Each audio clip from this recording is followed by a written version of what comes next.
வணக்கம். தாராபுரம் மகரிஷி சுயஜாதக ஆளுட மையத்திலிருந்து ஜோதிடரும் பிரசன்ன வித்தகருமான ஜெயபிரகாஷ் பேசுகின்றேன். பிரசன்ன ஆருடம் என்பது 36 வகையான பிரசன்ன ஆருடங்கள் உள்ளன. பிரசன்னன் கணிக்கும் போது ஜோதிடர் எப்பொழுது கணிக்கிறாரோ அந்த நேரத்திற்குள்ள கிரக நிலைகளை கொண்டு ராசி கட்டம் கட்டி அதன் மூலமாக ஆருட லக்கணத்துக்கு ஒவ்வொரு ஆருடத்திற்கும் ஒவ்வொரு சூத்திரம் உள்ளது. அந்த சூத்திரத்தை பயன்படுத்தி லக்கணத்தை அமைத்து ஆருட லக்கணத்தை அமைத்து பலன் சொல்ல வேண்டும். அஷ்டமங்கல பிரசன்னத்தில் ஆருட லக்கணத்தை அமைத்து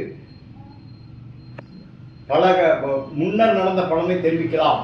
உதய லக்கணத்தை வைத்து ஓராண்டிற்குள் நடக்கும் பலன்களை தெளிவாக சொல்லலாம்.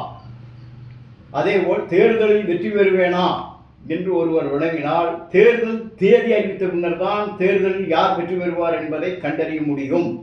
ஒருவர் நான் தேர்தலில் வெற்றி பெறுவேனா என்று வினவினால் 249க்குள் ஒரு எண் கேட்டு அல்லது சோழி உருட்டி அதன் மூலமாக ஆருட லக்கணத்தை அமைத்து உதய லக்கணத்தை எப்பொழுது கணிக்கிறாரோ அந்த நேரத்துக்கு ராசி கட்டத்தை கட்டி கிரகம் நின்ற நட்சத்திரம் உபநட்சத்திரம் தசா புத்தி அந்தரம் ஆகியவற்றை கணித்து அதன் மூலமாக தேர்தலில் வெற்றி பெறுவதை சொல்ல இயலும்.